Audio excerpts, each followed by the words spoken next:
नमस्कार दोस्तों।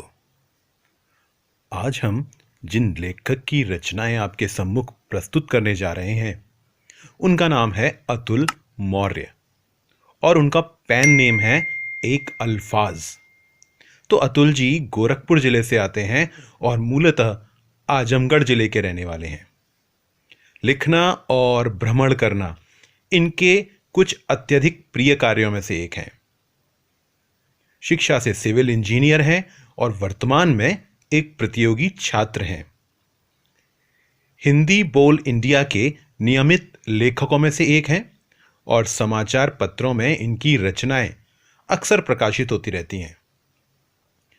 कान्हा जी इनके इष्ट हैं और फिलहाल एक स्त्री विमर्श पर आधारित श्रृंखला का लेखन कर रहे हैं जिसमें 116 से अधिक रचनाएं ये लिख चुके हैं। तो इन्हीं एक अल्फाज जी की एक रचना जो भ्रूण हत्या से संबंधित है लेकर आज हम आपके सामने प्रस्तुत हो रहे हैं। उम्मीद है आपको पसंद आएगी। तो शुरू करते हैं। सांवली सांझ। उसके 18वें वसंत की अंतिम पूनम की सांझ को अमावस की पहली चिट्ठी आती है कि नाम जो लाती है कभी उत्तरित नहीं हुए कुछ अनुत्तरित से प्रश्न, कुछ प्रश्नवाचक चिन्ह जो चिपके रहे सदा माथे की बिंदिया बनकर। उसके आखिरी सावन की सांवली सांझ तक मौन उसके मृत्यु शोक मनाते रहे, चित्कारती आवाजों का जैसे धधकती ज्वाला भस्म करती है चिता, खंडित करती है शमशान की एकांतता, टूटती अस्थियों के शोक गीत गाकर।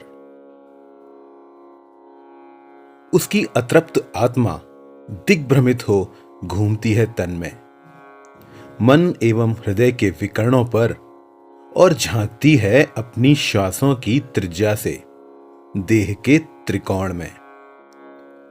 उसकी विषादित वक्राकार उम्मीद जोहती है बाट उसकी मृत इच्छाओं के मरघट पर मुखाग्नि का।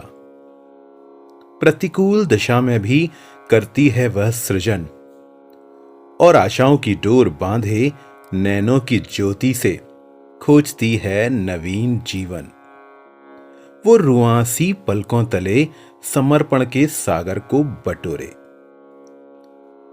आत्मा उसकी अग्निशिखा बन गर्भित संतानों का मृत भ्रूण आंचल में समेटे अपने संस्मरण के क्षितिज पर ढूंढ रही है वो एक मुक्ति धाम। उसकी हर मुड़ती सड़क समाप्त हो जाती है वहीं, रो भी नहीं पाती वह अपनी आत्मजा की मृत्यु पर।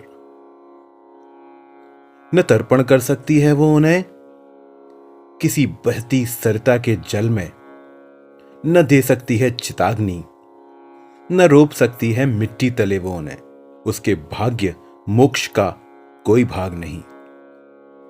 विलय है उसके रक्त में उसकी मानवी प्रकृति, रूढ़ियों की ओट में चित्त के समान द्रव्य विद्यमान है कहीं उसकी ज्वलित देह के भीतर।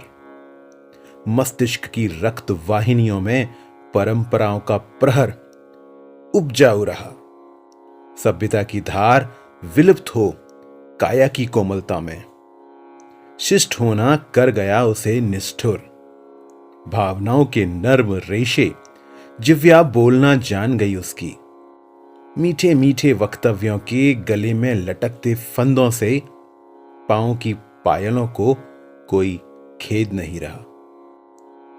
और उसकी आंखें अश्रुओं के गर्भधारण में थीं, किंतु खुशियों के प्रसव से पूर्व अश्रुओं का गर्भपात हो गया। उम्मीद है दोस्तों आपको यह रचना पसंद आई होगी। आगे भी ऐसी रचनाओं को प्राप्त करने के लिए जुड़े रहिए हमारे चैनल के साथ। बहुत बहुत धन्यवाद।